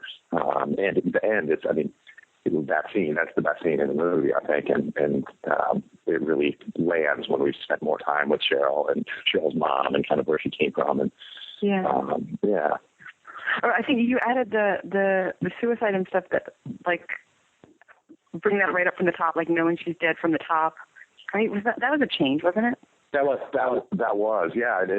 I'm not sure if you know this, but we did a 2-day reshoot. This has been one thing that's always bothered us about the movie is, you know, so MGM bought it and then they didn't, you know, they were going to release it wide and then they pulled it kind of right before. But the copies that have leaked online have been almost exclusively this like early rough cut of the movie that was before we shot 2 additional days of footage where we redid the news. We did that, you know, cemetery scene where she's you know, pulled out of the ground. We opened with her funeral. Like, we changed structurally the storytelling in that we know from the outset that Cheryl's dead. And a lot of things I thought got a lot better just in those 2 days of extra scenes. But unfortunately, the copy that most people have seen out there online has been that early cut. So we've been dying to get the movie out, so this at least will supplant the lesser version. Was that version one? Was it with actors playing newscasters, not the actual newscasters? Yes, it was actors. We didn't have any. We just had like stand-up news. We didn't have like the news desk, like an actual, you know. And in the reshoot, we got 4 KSTP, which is the ABC affiliate in Minneapolis, to send out 4, you know, anchors, basically 2 anchors, 2 field reporters, and their cameraman with their camera out to LA for the reshoot. We added all this new stuff and tried to we added a whole bunch of B-roll too. We licensed some B-roll of like police boats dredging the water, and like we really kind of amped up the reality element of it in part by making the real newscaster shot with a real news camera, like, and that really helped the movie a ton. There's something about real news people. They do. I mean, actors can try to do it. It's a hard thing to do, and the way it looks, news totally. Even in the biggest budget movies, the fake news just looks so fake. You know, you got to get the real people to do it. Totally. I was just watching. I can't remember what it was, but it was a $100 million movie, and their news stuff looked totally fake, and it's always Channel 3, and it's always it just feels fake, and it's just a really hard thing to recapture somehow. So we got lucky enough with the real guys, and they licensed us amazingly. They're, you know, Channel 5 and from Minneapolis, and they let us use all their lower thirds and everything, and that really helped. So This is something that you kind of touched on, and I'm curious on y'all's thoughts on the kind of limbo that the film has been in.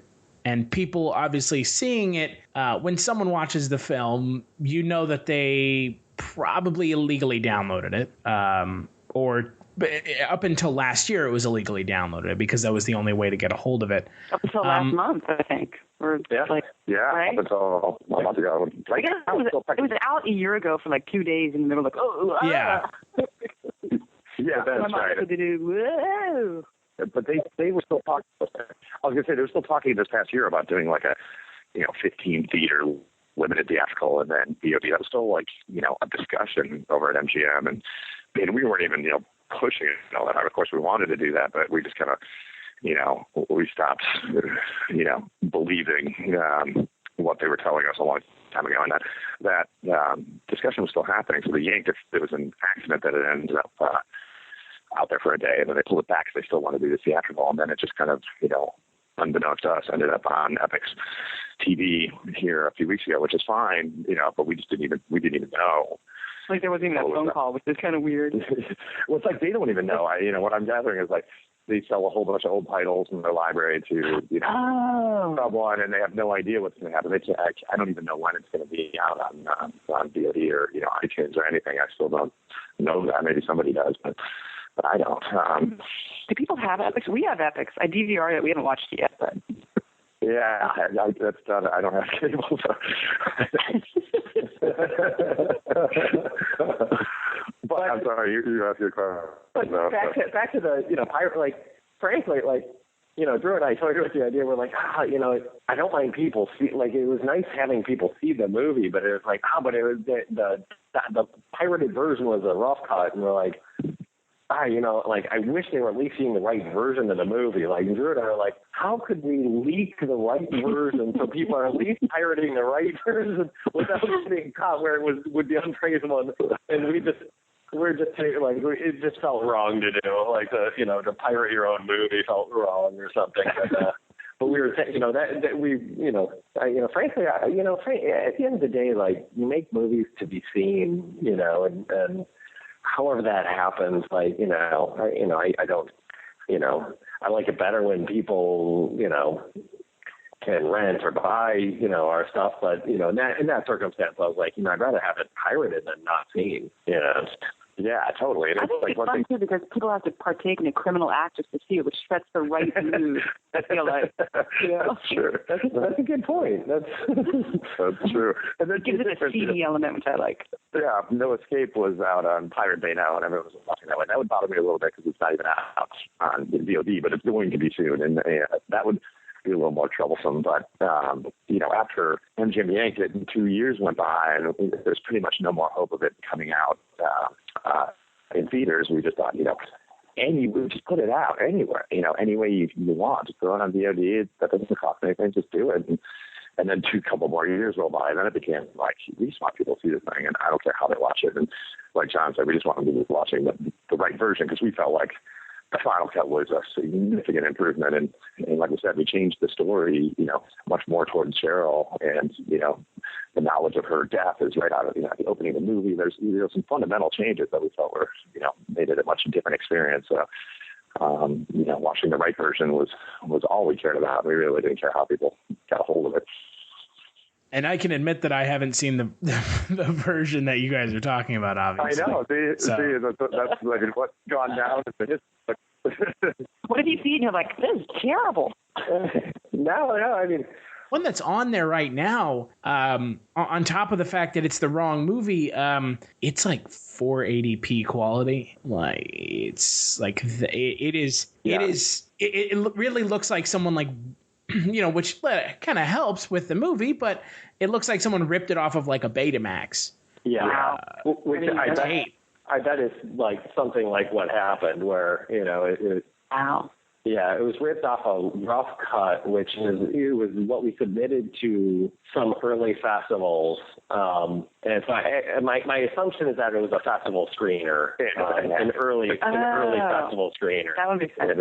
It had to be, yeah, and that would have been like taken from like a, like ripped from a DVD, which, you know, in 2005 wasn't very scientific. Yeah. But yeah, that's our biggest regret is that, you know, a lot of people have seen it up to this point, but I fear that, you know, 98% of them have only seen that version. And that's the only one you can really find. So it makes sense why people have seen that version. But and how would an audience know that there is, you know, a final cut that's different? You know, they wouldn't know that. They just think that is it. And that's a little disappointing, but what can you do? Yeah. Yeah, now they'll know. Yeah, now they'll know, hopefully. Hopefully people will all watch it again once it's out. What are y'all's thoughts on the finished film? I know we've been kind of talking about the fact that the copy that is out now is not the finished one. It's a rough cut. What are y'all's feelings on the finished film? Well, it's interesting. You know, now it's, you know, 10 years later and looking back at it, like, you know, I think it's a very effective film. It really evokes a strong response. And you know, frankly, like when we set out to make the movie, you know, I mean, like from a directing standpoint, I was like, I don't know if I can do horror. I don't know if I can do suspense. Like, you know, we've done comedy like exclusively until that point. And so it was definitely outside of my comfort zone of what I knew I could do. And so on that front, I don't know, I'm really proud of how evocative it is. And it was a great experience. You know, I edited, you know, I was the editor until the very final, shooting we did at the end. We brought in Elliot Greenberg, who's edited everything we've done. But, you know, that was a great learning experience. And, you know, I don't know, it was such a magical, life-changing experience, you know. But you know, I think if we were to do it now, I think we would, maybe temper some of the intensity a little bit. But yeah, I'm really proud of the way it was. Yeah, I am too. I really think the final version ended up in a great place. And I'm proud of the decision to go back and do more to the film. But we spent, almost a full year submitting to festivals and getting denied with the cut that you've seen. And we kind of had a moment of like, do we just move on to something else or what do we do? Mm. We knew there were some things we could do better, like the news. And we talked about restructuring to make it, even more Cheryl's story and any kind of these structural ideas. But we needed more money to do it. And it was a tough thing to ask, but we went back to all of our investors and said, we're going to, we need $100,000 to shoot some additional stuff. And, yes, we haven't gotten into any festivals. Yes, we wrapped the movie almost a full year ago. A little bit of a defeating moment. And they weren't required to put in more money, but we were, asking them to each contribute a percentage, and not all of them did. About half of them did, and then we found a couple new investors, and kind of shored up the rest that way, and then went back, and then kind of miraculously we got into Tribeca without even having applied on that cut, but we were already, a week or two away from shooting the additional scenes, and the film festival said, we want to just screen this cut. We don't think you can finish it in time if you're shooting more stuff. And we said, no, we're not screening that cut. That's right. We're screening the new cut. We will be ready. And, but I don't know, that decision to not give up on the movie and go back and do what needed to be done to get it to that place. I really think the difference between that cut and the final cut was a real improvement with just, 2 shooting days. I was proud of that. Yeah. Mm-hmm. One thing I think is cool about, I have my personal feelings about the movie, which are really strong, and it was just it was so fun to work with you guys. It was such a great time in life, getting married, and it was, for me personally, like, I got to star in something. I never get to star in anything. That was so great to have this big, fun role. I love that. So personally, I feel all those things, like it's the movie itself, the final product, and my memories of it are all wrapped up together. But on a different note, one thing I think is very cool about it is, that's just when, we talked about this a little, Chris, last time, but it's just when the found footage thing was starting to happen. Like, I think a bunch of people got the same cool idea at the same time. Like, let's do some found footage movies. And there wasn't even a term for it back then. Like, now it's called found footage, but then it was like, do we call it POV movies? Do we call it faux documentaries? What do we call it? And who are what are the 2 humanoids, and one beat the other to death. You know what I'm talking about? It's like Cro-Magnon. Oh, Neanderthals and Cro-Magnon. Neanderthals. I went to school for musical theater, so sometimes occasionally it shows. But I also feel like, there was, like, movies could have, and again, Chris, we talked about this last time, but I feel like John and Drew decided to make this movie based in reality about a serial killer, and that was one direction found footage movies could have gone in. And then there was this other direction which ended up kind of winning the day, like the paranormal, ghosts, supernatural things, not interviews, lots of found footage. And it's cool. To me, I feel like Poughkeepsie Tapes is this really neat, it's kind of the direction found footage movies could have gone, but they didn't. They ended up going the ghost route. And those movies are great. They're very scary and they're wildly popular. There are tons of them. But to me, it's interesting that nobody has really picked up that idea of, let's make a completely realistic movie in that style. Mm-hmm. I don't know. I think it's a really singular movie, in part because it came out of that time when a lot of people had the idea of a found footage thing, but it was the one whatever the humanoid that didn't live. Yeah. It's the Neanderthal. Wow. Neanderthal. It's the found footage Neanderthal. Yeah, it was found footage Neanderthal. The found footage Neanderthal and the found footage Cro-Magnon man. Yeah.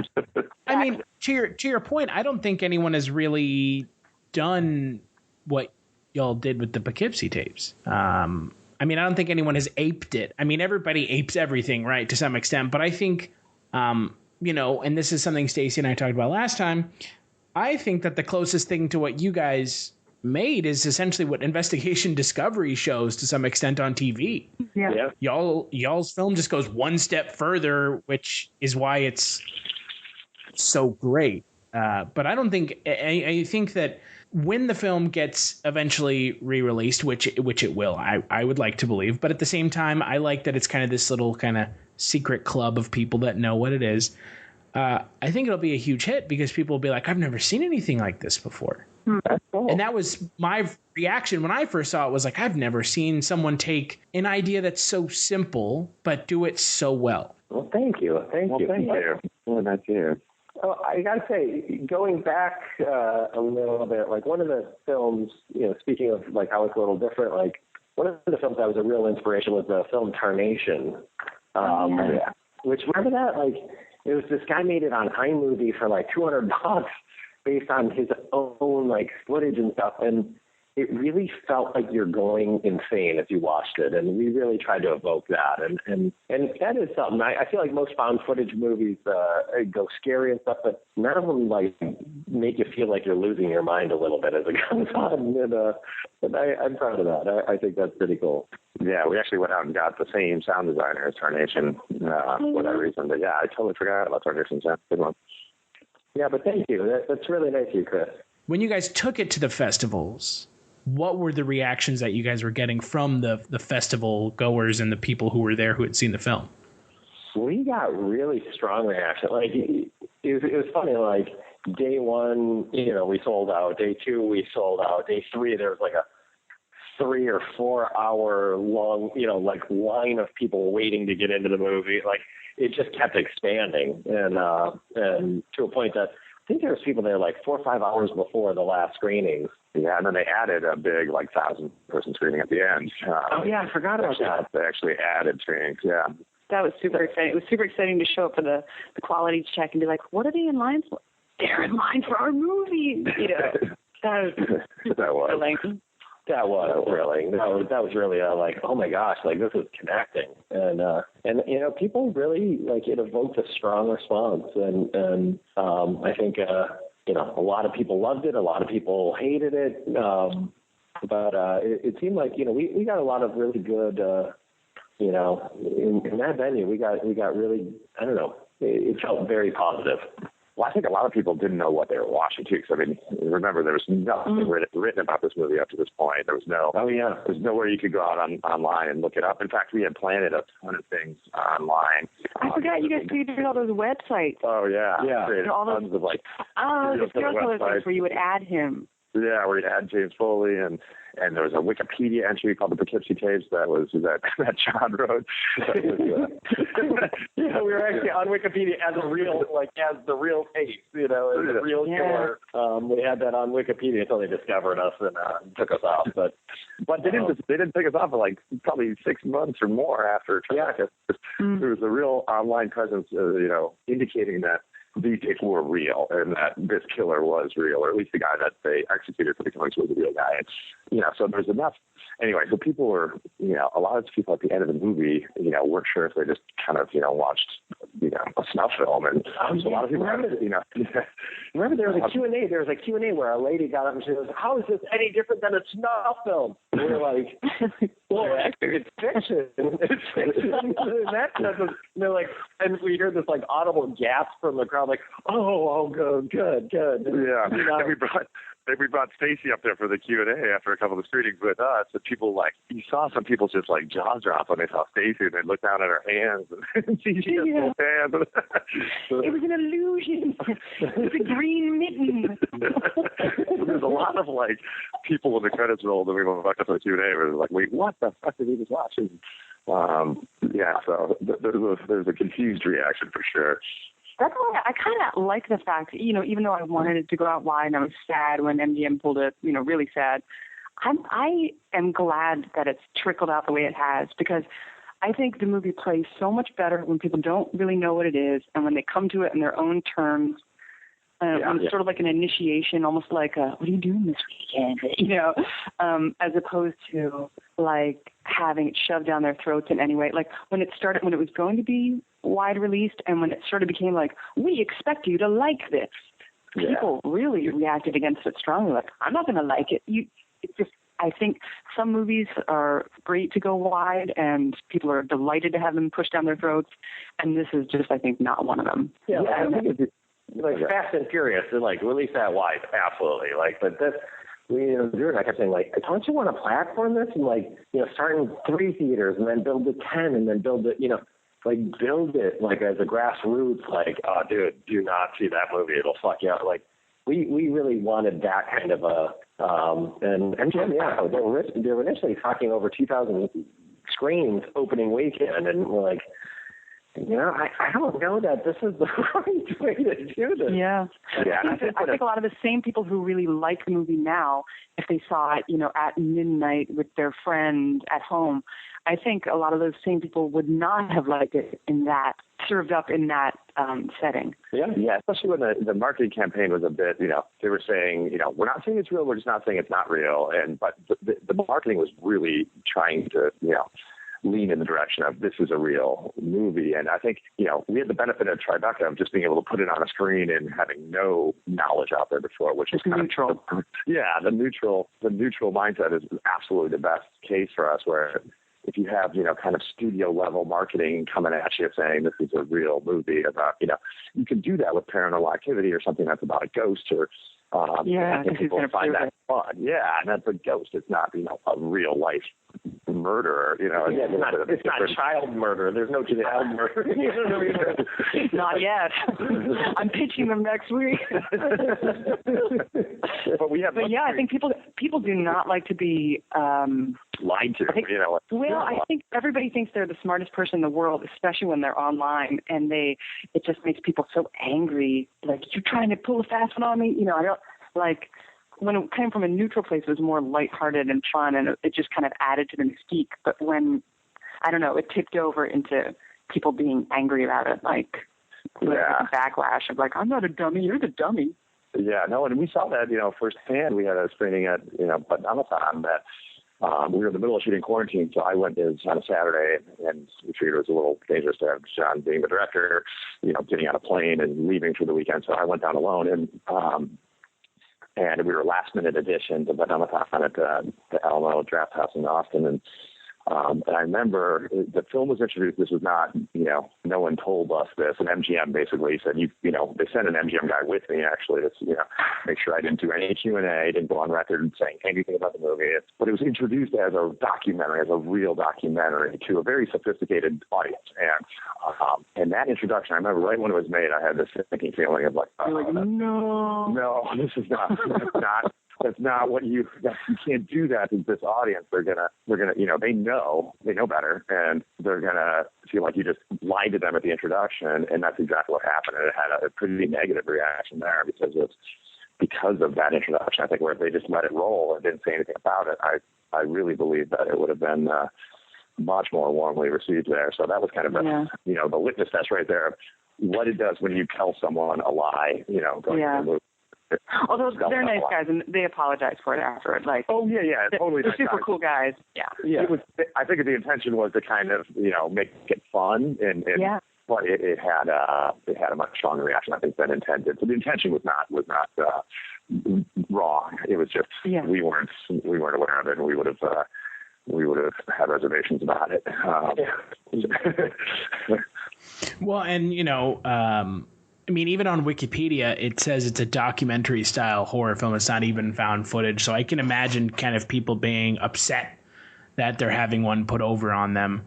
But, I think that you kind of have to understand that it's movie making. Yeah. It's still a movie. And above all else, our intention in making this movie is let's make something that is such a conversation piece that people have to, go out and say, you've got to see this movie so we can talk about it and figure out what the hell this is. I mean, we really, more than anything, wanted it to really evoke,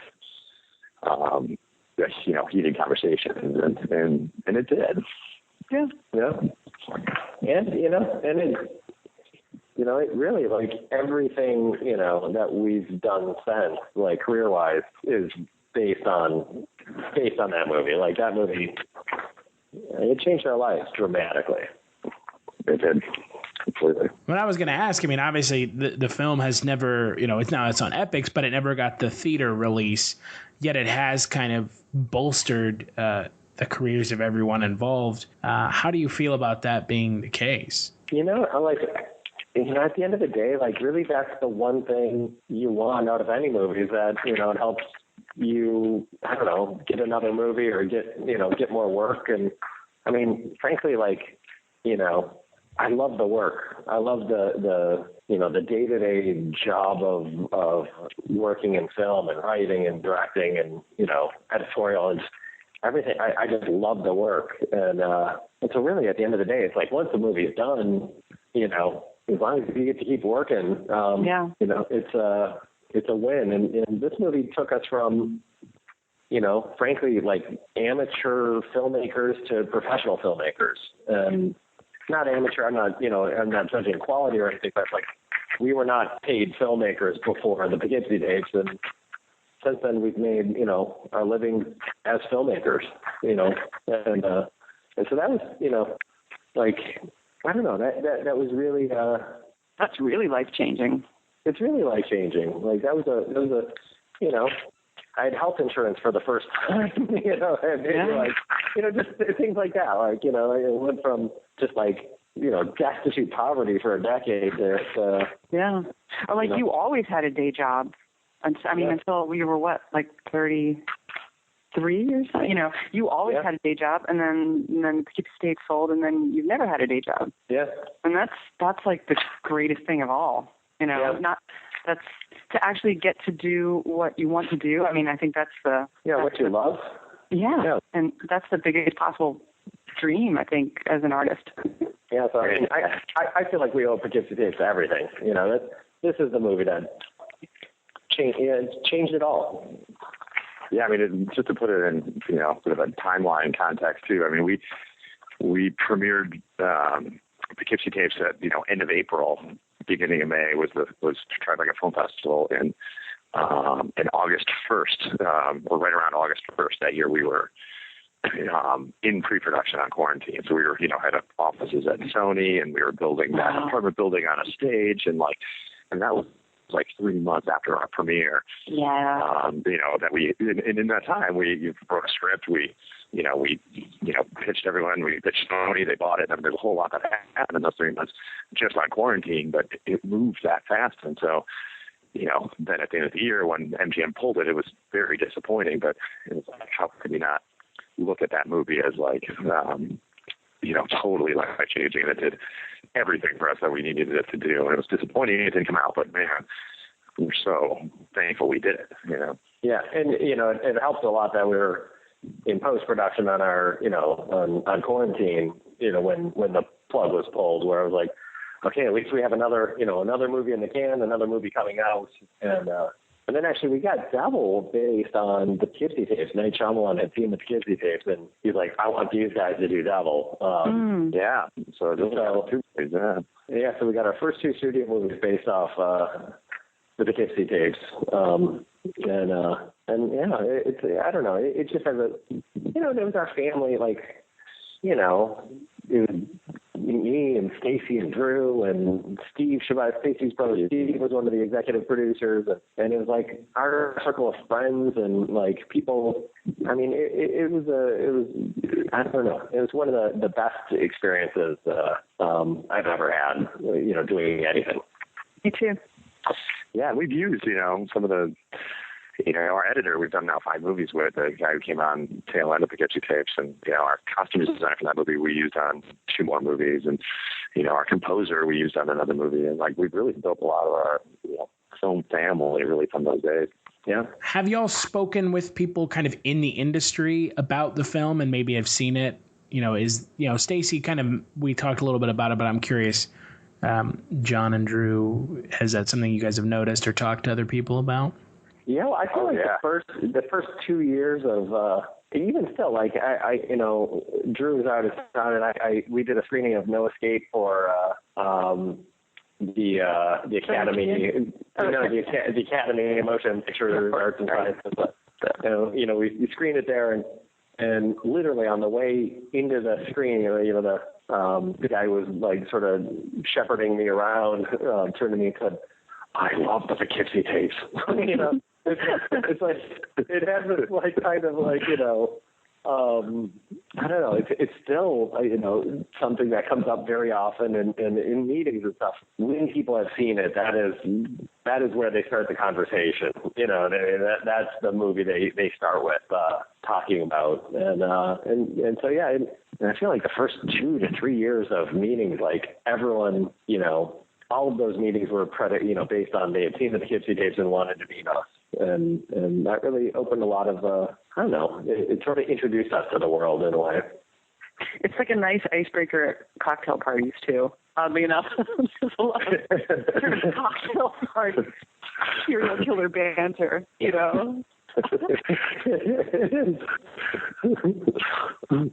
But John, you're right. I mean, it still comes up, and at least half of the meetings we go on, it comes up, and it's weird how many people have seen it. Yeah, I feel like more people in the industry have seen it than outside. Yeah. I think it makes it fun because it means if you saw it and you're in the industry, it meant it was past you. And I don't know, it's like it. I don't know. I'm not going to say it has social currency, but it's cool. It's like, hey, I got to do this cool thing that was passed to me because I'm an exec at this company. It's kind of a neat thing that they get to do that the average person wouldn't get to.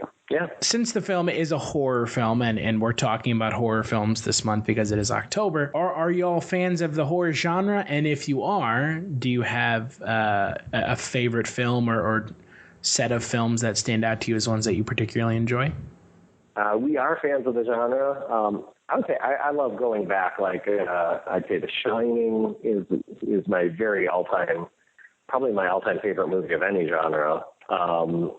Repulsion, the Polanski's Repulsion is way up there. The Omen, I'd say. So The Omen 1 and 2 are still kind of top of my list, with The Shining, of course, too. When Drew was a little boy, he apparently looked just like Damien from The Omen. I did. It creeped out their mom. my mom always. She never told me this until like one of my sisters finally at like Thanksgiving, like blurted it out, and my mom was like, "Don't tell him." Like apparently it was a thing. But I love those movies too, even at a very young age. They were so scary, and I kind of gravitate towards the classics, The Exorcist and Rosemary's Baby, and all of those, where kind of the more recent horror films. I think there's been a lot of good ones. I'm a little guilty of not seeing every single one that comes out. Like I still haven't seen The Conjuring, and I know it's supposed to be great, and so I miss a lot of them somehow. But a lot of those old ones just had so much drama in there. The Exorcist, like there's so much drama in there. It's not, you know what I mean? It's I don't know. Sometimes I feel like sometimes that's forgotten. That's forgotten. And the quality was so high too. I think with stuff like The Shining and Rosemary's Baby, or my favorite is The Silence of the Lambs. I love it so much. But just like shot by great cinematographers and scored by great just the highest caliber of people working on it. So I think when you take like superior quality and apply it to scary things, that's just a great combo. Yeah. I gotta say though, this is totally out of left field, but I saw the trailer the other day for Good Night Mommy, and that looks pretty darn good. Has anyone seen that? I haven't even heard of it, though. Have you seen that? It's a German or Austrian film or something, but the trailer is terrifying. I'm excited to see that one. So certain ones like The Babadook and there's been a lot of cool foreign horror films lately that grab you a little bit more. Like I like the paranormals. I like some of the early paranormals, but I've kind of fallen off of that franchise just because after a few you feel like you've done it, and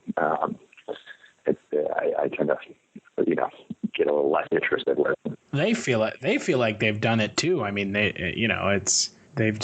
kind of just doing whatever. They now. are, but it was interesting. I thought 3 was actually maybe the best one when I saw that, and then after that I was like, okay, I don't need to see more of these. And but when something like Babadook or this Good Night Mommy, like those are the ones that really grab me. It's like, okay, there's something unique and interesting happening here. And did you see It Follows? I still haven't seen It Follows, and I know a lot of people love it, but that and The Conjuring are like the two that are on my list that I haven't seen, but I think I'll probably like. But yeah. But like the Swedish Left the Right One in, that was one that came out. I think we all loved. That was like really evoked that kind of cinema that The Exorcist or Rosemary's Baby. It really felt like that kind of quality filmmaking in a horror film, which I personally really like. I know we're known for found footage. I've done a lot of found footage, so that might sound a little counterintuitive, but I love the really cinematic horror films like that. Mm. Yeah, me too. Is there anything you guys, any one of you are working on now that you want to talk about?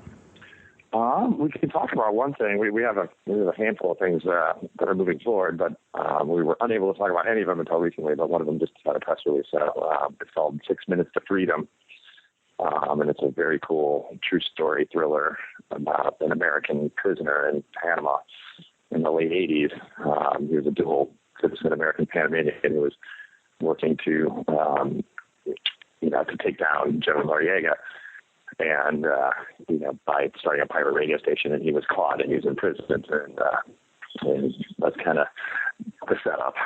It's a really great story. So we're working on that as a feature. Every morning when John wakes up, he's like, I love this story so much.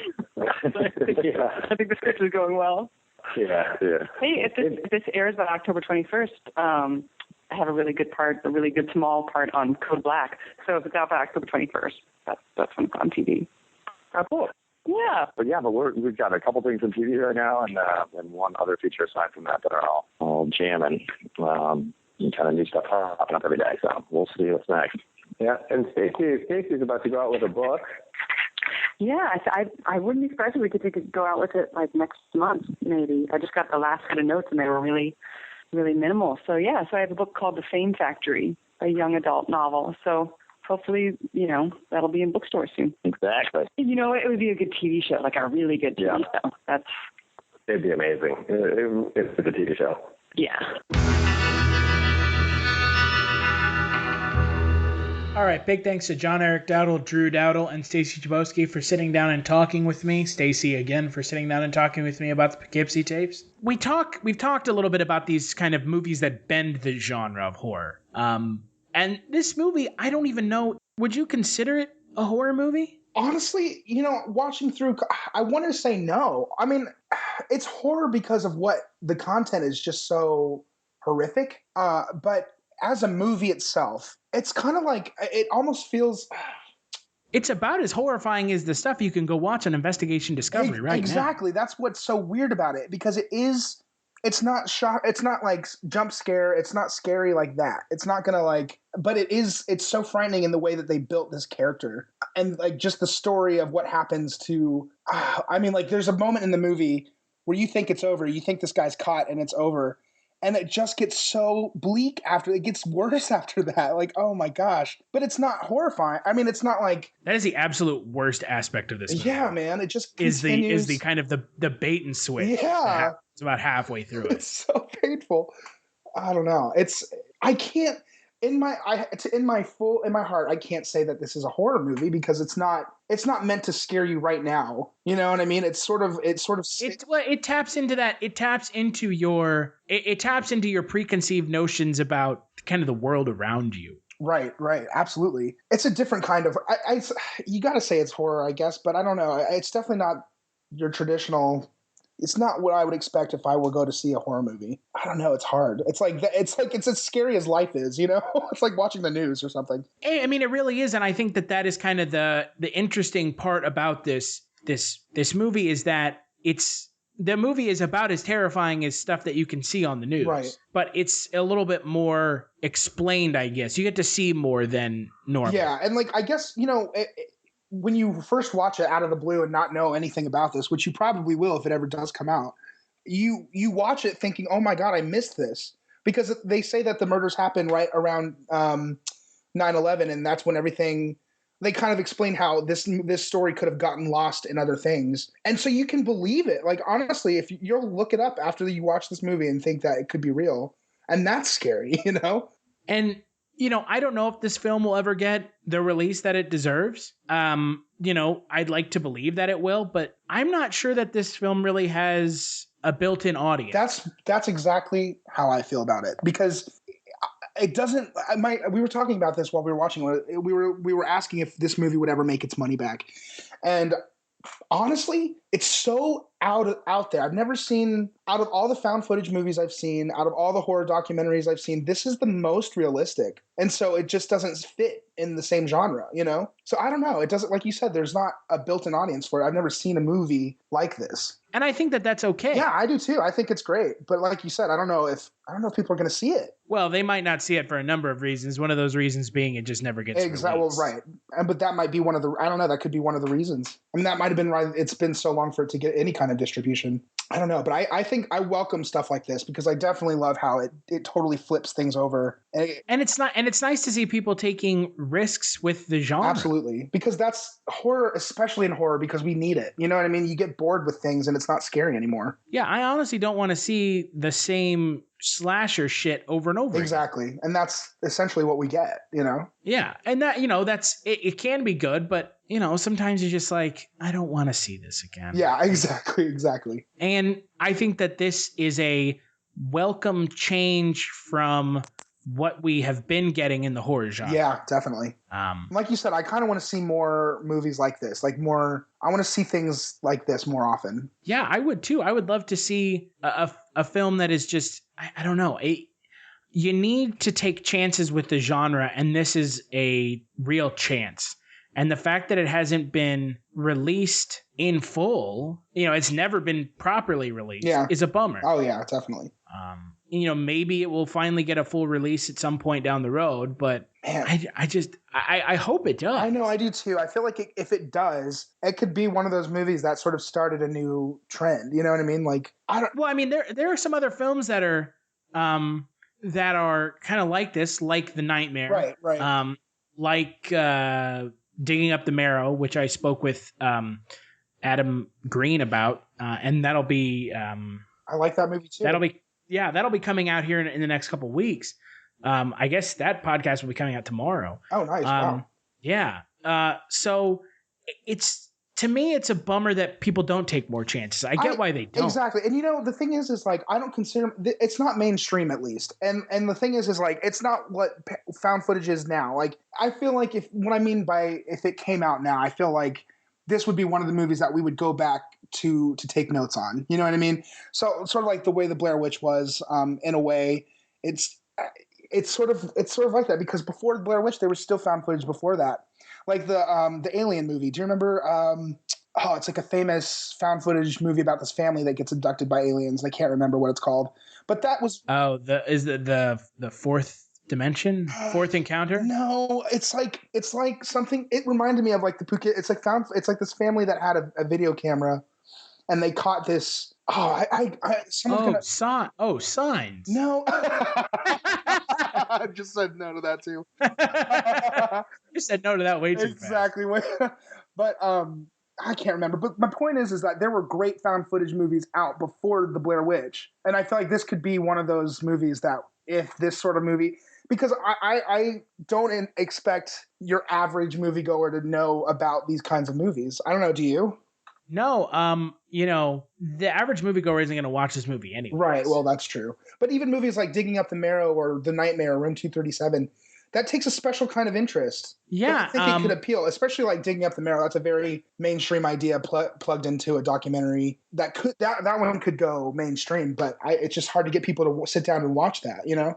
Right. And I think that this movie doesn't have mainstream appeal for a number of reasons. No way. But I think that if more people in the horror genre, horror fans saw this movie, this would be near the top of their list of things to watch. Absolutely. I think so too. I think that, for people like us who really enjoy this genre would be refreshed to see something like this, even if they don't like it. It's just a different way to go with horror that we don't get to see as much. And I think that it's a bummer that this movie is still kind of in limbo. Yeah, man, I know. And maybe someday it'll be given the release that it deserves. But until then, you'll have to figure out a way to find it. You just have to figure out a way to find it. That's exactly. I'm going to tell you. Yeah. So you gotta find a way. Yeah, you have to find a way. And the copy of it is not going to be very good either. Yeah, no way. But that's okay because that's how it's supposed to be viewed. Yeah. So Sean, skip it or watch it, and best performance. Okay, you definitely can't skip it for a number of reasons. One being the fact that it's going to be so hard to find in the first place. So if you get a chance to watch it, you have to watch it. Yeah, if you're going out of your way to find it. Yeah, you gotta watch it.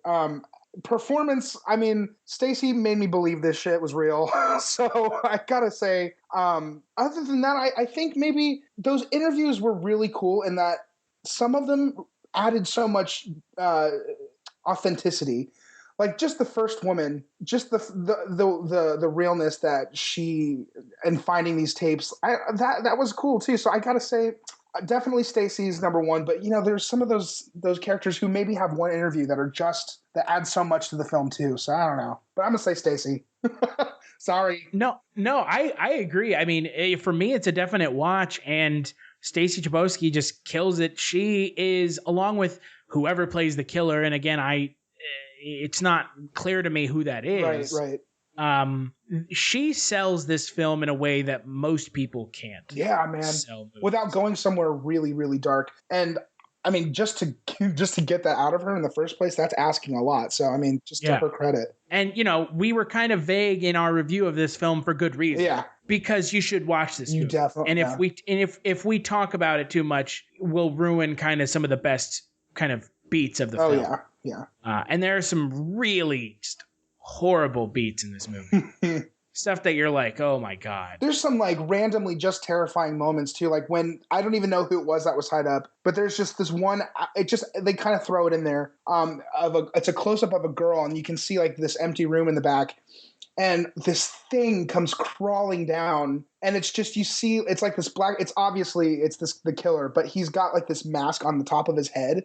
And so the way he like crawls, and the rest of him is covered in black. So just the way he crawls up to her is so nightmarish. So awful. It's so good. So that's like the most, that scene really, that's the most horror movie in the movie, I think, to me. Yeah, and like we said, it's not really a horror Exactly. It's more of a, look at these horrifying things. Yeah. So that people are capable of. Yeah. Which, again, it pretty much puts it right around the kind of level of other things that you can watch on TV. Exactly. So, Sean, before we talk about upcoming Kulturecast, is there anything you want to plug? I'll just say follow me on Twitter. I'm Seanifer with 2 N's, and then like me on Facebook, Sean Liang. And then I'll say Hulu. If you have a Hulu subscription, you can watch this movie. It's called To Survive. I think I'm in it. I think you might be in it too. I don't know. Last time I checked. I don't know if I told you guys yet. He's underselling it. You have no excuse not to watch it now. It's awesome. It's a fun ride. It's a good movie. It is something. There's a lot of really crazy shit that happens in your movie too. As for me, you can follow me on Twitter at Kulturestash. Make sure to check out cultureshock.com for all your movie reviews and video game reviews. Anything you can think of. If we don't have it, I'm sorry. And yeah, so tomorrow's Kulturecast, we're going to be talking about Digging Up the Marrow and Hatchet, both of which are Adam Green directed films. I got a chance to speak at length with Adam Green, and he's a super cool guy, and it's a really long interview, but it is totally worth a listen if you're a fan of indie horror and what it takes to make a horror movie in this day and age. And then next Monday, we're going to be talking about The Perfect Host, which kind of not a horror movie either. So make sure to check that out.